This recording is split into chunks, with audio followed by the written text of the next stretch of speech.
याच्या विरुद्ध आमचे माननीय गृहमंत्री महोदयाने खूप मोठा निर्णय घेऊन आणि खूप तीव्र गतीने याला चालना दिलेली आहे। नवीन ANTF anti narcotic task force तयार करण्यात आलेले आहे आणि त्याची टीम तयार करण्यात आलेले आहे। या एक वर्षामध्ये ते संपूर्ण महाराष्ट्रामध्ये त्याची टीम तयार झालेली आहे।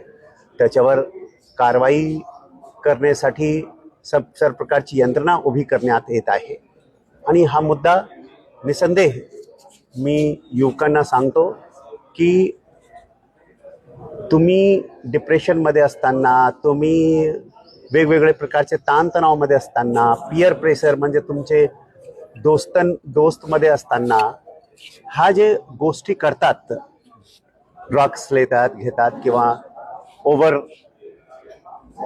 अल्कोहोलिझम करतात, तर हा तुम्हाला बर्बाद करण्याचं पद्धत आहे आणि याच्यामुळे तुम्हाला कोणत्याही प्रकारचं समस्याचं समाधान मिळत नाही। समस्याचं समाधान पाहिजे तर शरीर स्वस्थ ठेवा, मन स्वस्थ ठेवा, इंद्रिय स्वस्थ ठेवा, तुमची आत्मा स्वस्थ आणि पवित्र राहील आणि तेव्हा तुमचं सर्व समस्याचे समाधान आपोआप तुम्हाला मिळायला लागणार आहेत।